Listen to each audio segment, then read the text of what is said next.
மணி ஒரு சைடு பார்த்தீங்கன்னா மணி வந்து எல்லாமே அதாவது இது வந்து 10 இயர்ஸ்க்கு முன்னாடி இருந்த மாடல் வந்து அப்போ வந்து நம்ம ஜெனடிக்ஸில் கம்பெனி ஓகேங்களா. இது அறுபது எல்லாமே வந்து இதுக்கும் அதுக்கு என்ன அப்படின்னா இது வந்து ஒன்ஸ் ஃபிக்ஸ் பண்ணிட்டீங்கன்னா இது எதுவுமே பண்ண முடியாது. ஃபிக்ஸ் பண்ணி கொடுத்துருவோம். இந்த வால்வு மட்டும் நம்ம பார்க்கணும். ஒவ்வொரு வால்வு மட்டும் நம்ம சேஞ்ச் பண்ண முடியும். மற்றது வந்து நம்ம எதையுமே சேஞ்ச் பண்ண முடியும். எனக்கு எல்லாமே ஆனால் அது அப்படி கிடையாது. நம்ம எந்த வால்வு எதிர்பார்க்க நம்ம சிலிண்டர் வாங்கலாம், பிஸ்டன் வாங்கலாம், சரிங்களா. எல்லாமே நம்ம ரீப்ளேஸ் பண்ண மாதிரி அது வந்து கொஞ்சம் யூஸாக முடியாது.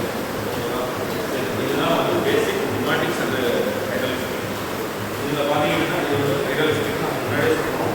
ஹைட்ராலிக்ஸ்னாவே நம்ம மெயின் பண்ணுறது என்ன அப்படின்னா ஆயில் ஸ்டோர் பண்ணக்கூடிய ஆயில் டேங்க்கு, சரியா. இருக்கும். அடுத்தது வந்து ஃப்ளோ கண்ட்ரோல் வால்வு, அடுத்தது major components of hydraulics second பார்த்தீங்கன்னா ஃப்ளோ கண்ட்ரோல் வால்வு, அடுத்தது அப்ளர் அடுத்து டிசிஇ வால்வு. டிசிஇ வால்வு வந்து நியூமேட்டிக்ஸ்க்கும் வரும், ஹைட்ராலிக்ஸ்க்கும் வரும், சரிங்களா. அந்த எஃப்ஆர்எல் யூனிட் ஹைட்ராலிக்ஸ் இருக்கும்.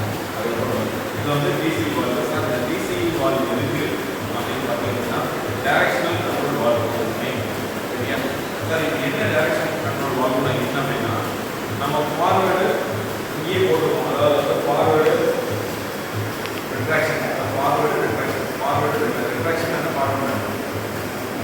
ஃபார்வேர்டுனா முன்னாடி போடுறது, ரிட்ராக்ஷன்னா பின்னாடி வரும். இதை வந்து கண்ட்ரோல் பண்ணணும். எப்படி சார் கண்ட்ரோல் பண்ணணும் அப்படின்னா நம்ம இங்கிருந்து எவ்வளோ ப்ரெஷரில் போகணும் நமக்கு தெரியும், சரிங்களா. நமக்கு ஒரு ஹைட்ராலிக் சிஸ்டம் இங்கிருந்து எவ்வளோ ப்ரெஷரில் போகுதுன்னு நமக்கு தெரியும். அதனால் நம்ம அதை என்ன பண்ணணும்னா கண்ட்ரோல் பண்ணணும். இதுக்கு எது வச்சு கண்ட்ரோல் பண்ணணும்னா டைரக்ஷனல் வால்வு தான் பண்ணணும், ஓகேவா. இது அடுத்து பார்த்தீங்கன்னா ப்ரெஷர் கேட்டு. ப்ரெஷர் நம்ம வந்து நம்மளுடைய ஆயில் ப்ரெஷர் இந்த டியூக்கு எவ்வளோ ப்ரெஷர், இந்த கிட்டுக்கு எவ்வளோ ப்ரெஷரில் வந்து நம்ம பண்ண முடியும்.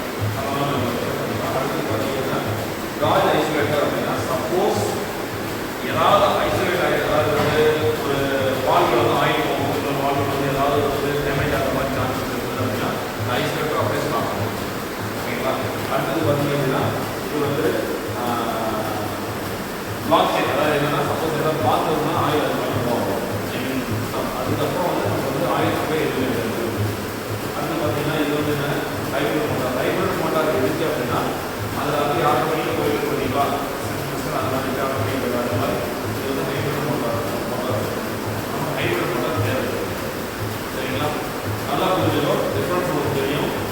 டபுள் ஆக்டிங் சீரிஸ்னா 2 வால்வு வருது, இதுதான் ஒரு வால்வு, ஒரு வால்வு வருதா, சரியா. அதே மாதிரி சிங்கிள் ஆக்டிங் சீரிஸ் பார்த்தீங்கன்னா இதுதான் சிங்கிள் ஆக்டிங், சரியா.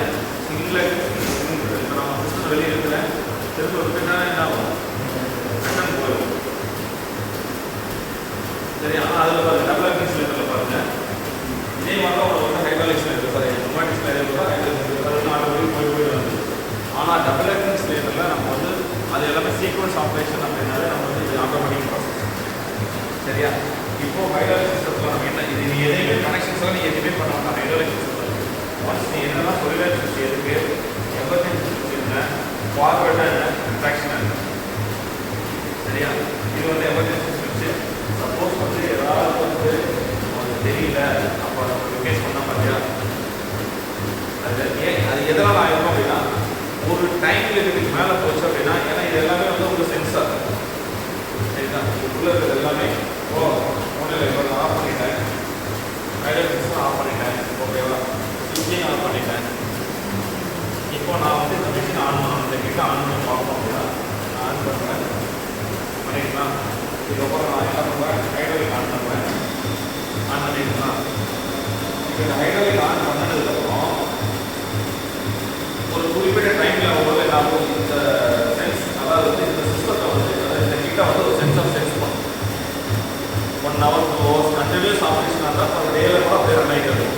நம்ம இது அப்படியே ரன் ஆகிட்டு நம்ம மோட்டர் என்ன ஆகும்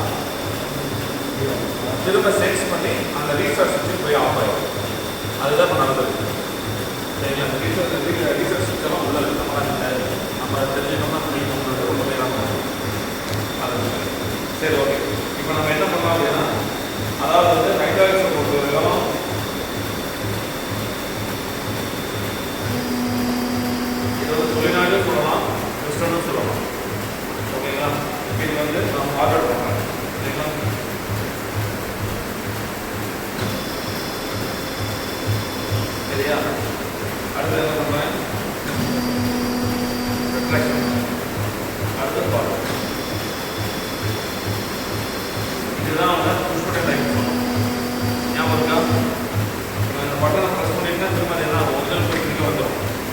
இதெல்லாம் இந்த பட்டன்ஸ் எல்லாமே பார்த்தீங்கன்னா மேக்ஸிமம் சிங்கிள் இன்சுலேட்டர் ரொமாட்டிக்ஸ் யூஸ் பண்ணுவோம்.